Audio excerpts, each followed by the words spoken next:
An ordinary morning in Hamilton, Ohio, shattered by a scream of pure terror. 911, what is the address of your emergency? Okay, what's going on? My neighbor next door thinks that he'd come out screaming out of his house and he thinks his wife is dead in bed. Oh God! Oh God! Oh God!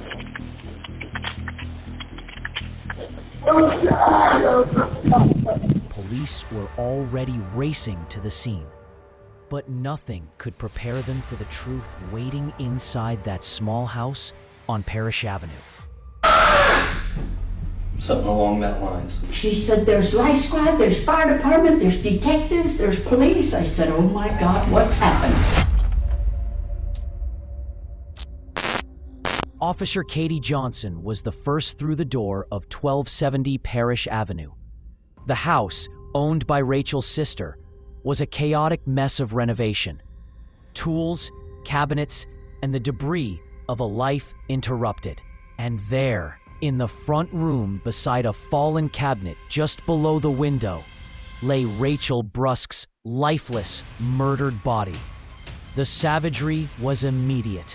Pools of blood. A tile sample board leaned against the window, a pathetic attempt to hide a large patch of blood.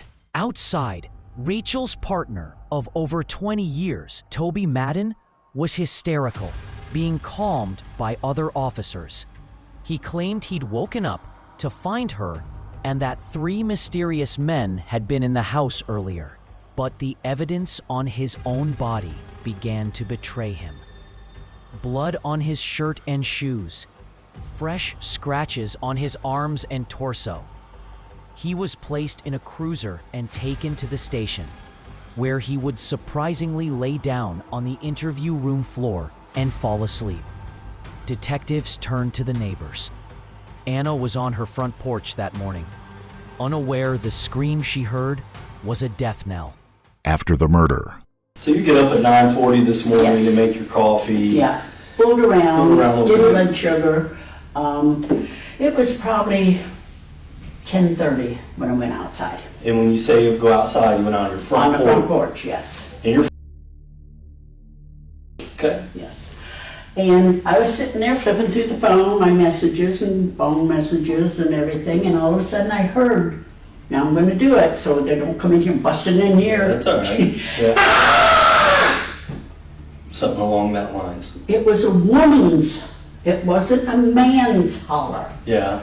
Or screaming. I don't know if it was a scream fest or because I only heard that voice or that screech. And you think it was around 10:30? I'd say around there, 10:30, 10:45. Okay. Okay? And I never thought a thing of it. Nothing else went on. I went in, fixed something to eat, and my sister comes and says, Sissy, there's police everywhere. I said, in Hamilton? It's a joke. Yeah. And she said, there's life squad, there's fire department, there's detectives, there's police. I said, oh my God, what's happened? But her sister, Linda, had a deep-seated fear about Toby. She described his behavior as erratic, frenzied. She seemed like a wonderful lady, but he's just, there's something about him now and then that clicks. It sounds strange to say this, but something in him clicks. He wasn't like that quite a few times, and that's why I asked her, is there something that he's supposed to be taking that he's not taking? Because that one day he was so weird. It was just, we had to go in, and then we said we're not even going to talk to him because we just got the heebie-jeebies out of him.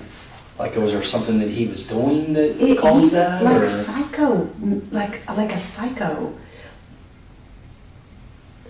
Just really strange.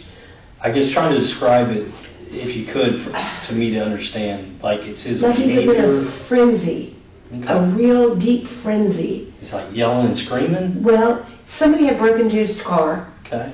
with a screwdriver, and he had one of these guys that came down from back behind the house next to him. He had him like blocked, and he had him for like 2 hours, and you could see him talking about his stuff and all this, and he was like in a frenzy, and he ran up the steps and ran up the front steps. We had him blocked off. Yeah. Because you have to go around the driveway to get up. But he ran up the steps and said something to Ann and ran back down and went and talked to this guy and ran back up and ran over across. He was just like in a frenzy. It was a weird, like a panic frenzy. Yeah. Linda's fear was so palpable, she had confronted Rachel just days after they moved in. A conversation witnessed by Rachel's sister, Sherry. And Linda said to her, the conversation they were having was, Linda said to her, and I heard this, she said, so is he your husband or what? And Rachel said, why? Is he bothering you, or, you know, is there a problem? And Linda said, and I told you this, she said, he's weird. Okay. He's really weird. And then like creepy weird. And Rochelle's comment to you. it was that, so, and Rachel said, well, she says he can be weird. She said, you know, I'm sorry if he was bothering you. And I said to her, so we went up those steps. Linda's fear was so palpable, she had confronted Rachel just days after they moved in. A conversation witnessed by Rachel's sister, Sherry. And she says, he is weird. And she says, he's quite frankly getting too weird for me. Too weird was a devastating understatement. Toby had a long history in Hamilton, a juvenile record for shooting 3 people, a known drug abuser. His own cousin, Tanya Cook, unraveled the nightmare Rachel had been living. Sometimes he would act normal, like a normal human being. Yeah. Most of the time, you know, like always going to the door, checking, looking outside. Did he ever tell you, like, anybody was after him or anything like Yeah. that? Oh, yeah. Okay, so first it was a gang. Okay. I don't know what gang it was. I mean, I'm pretty sure I probably heard the name of it or whatever. I guess he beat up a guy in a bar years ago. Okay. And it ended up being a gang, one of the gang members, and they've been after him all this time. Okay. Well, then it goes into, Rochelle was sexed into this gang, that all the members of the gang slept with her, and now she's a member of the gang. This drug-fueled, psychotic fantasy was the fuel. The threats were constant and graphic. Almost every time he comes to my house, he would, if it wasn't Rochelle he was going to kill someone else. He wanted to cut the fingers off of people.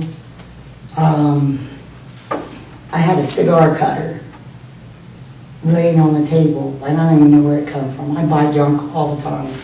Okay. And he asked could he have it because he wanted to cut somebody's finger. I was like, yeah, sure, totally take it. Then when she lived in Covington, her landlord lived in the bottom. He held her hostage there. I think this was a separate incident when he took and hit her in the head with the axe. What was that?